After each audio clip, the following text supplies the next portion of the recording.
So this next email is to Julian's mom, Melissa Alvins, from Jack Will's father, John.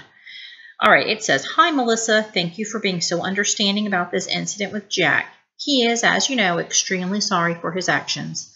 I hope you do accept our offer to pay Julian's dental bills.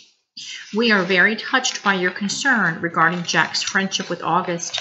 Please know we have asked Jack if he felt any undue pressure about any of this, and the answer was a resolute no. He enjoys August's company and feels like he has made a good friend. Hope you have a happy new year, John and Amanda Will." Hi, August. Jackalope Will wants to be friends with you on Facebook. Jackalope Will, 32 mutual friends. Thanks, the Facebook team. So it looks like Jack has reached out to August through Facebook and is asking if he can be his friend.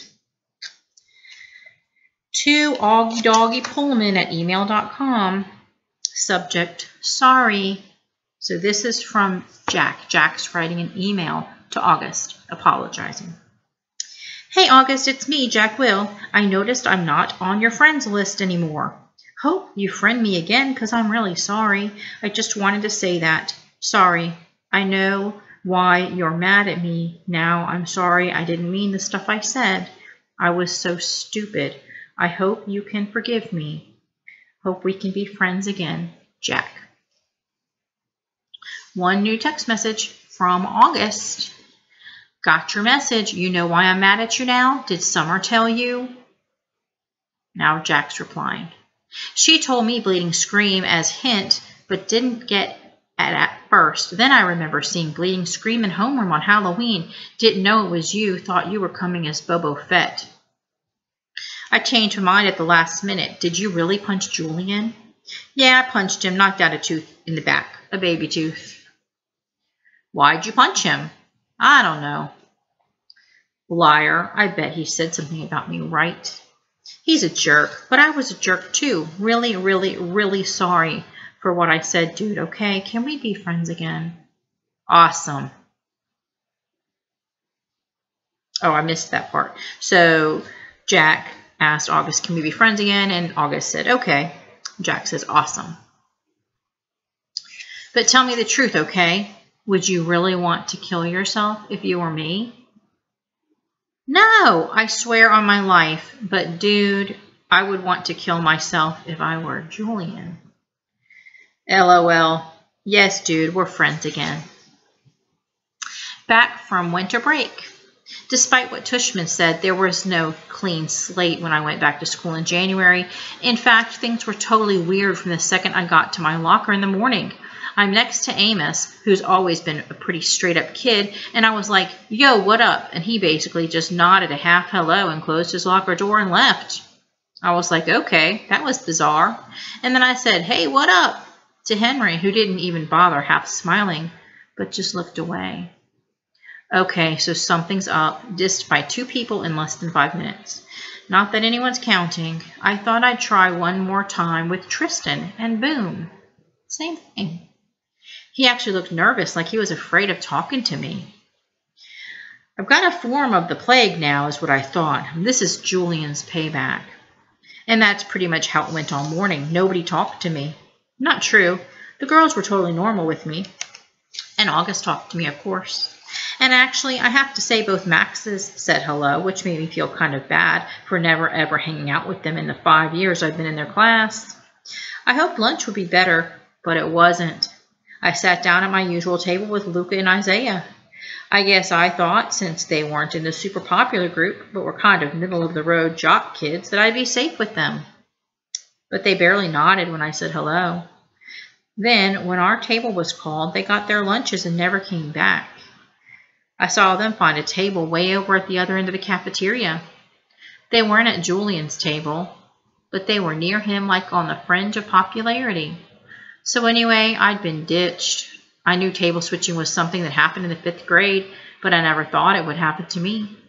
It felt really awful being at the table by myself. I felt like everyone was watching me. It also made me feel like I had no friends. I decided to skip lunch and go read in the library. The war.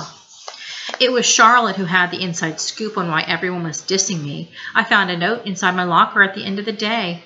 Meet me in room 301 right after school. Come by yourself, Charlotte. She was already inside the room when I walked in. Sup, I said. Hey, she said. She went over to the door, looked left and right, and then closed the door and locked it from the inside. Then she turned to face me and started biting her nail as she talked. Look, I feel bad about what's going on, and I just wanted to tell you what I know. Promise you won't tell anyone I talk to you? Promise. So, Julian had this huge holiday party over winter break, she said. I mean, huge.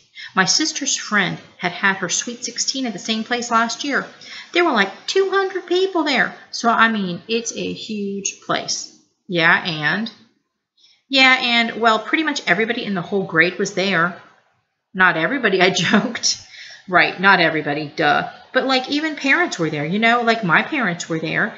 Julian's mom is the vice president of the school board, right? So she knows a lot of people.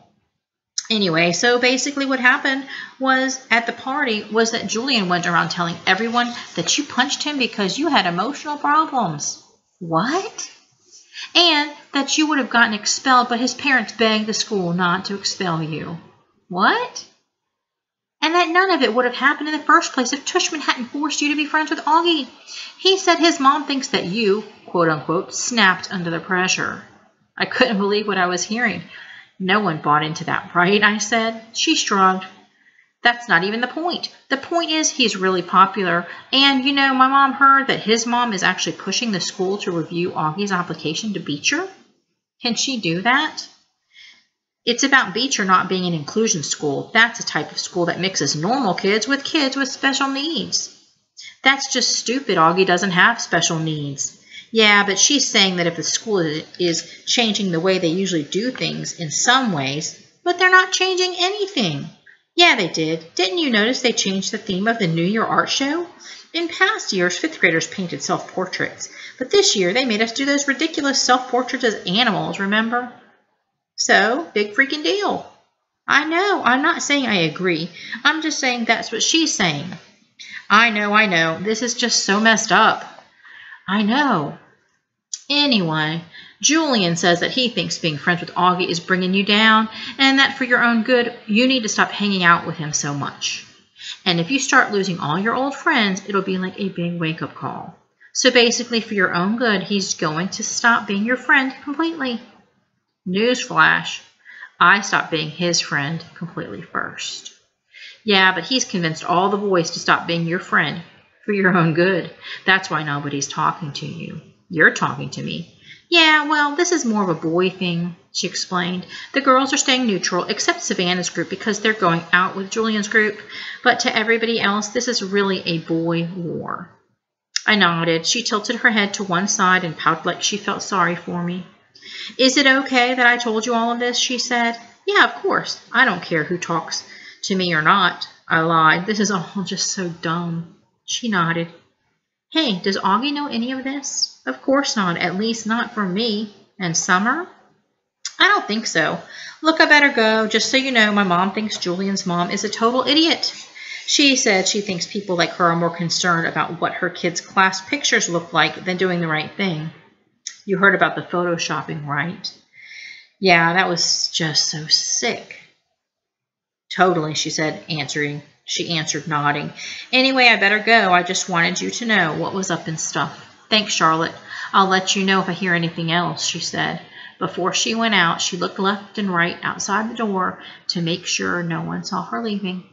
I guess even though she was neutral, she didn't want to be seen with me.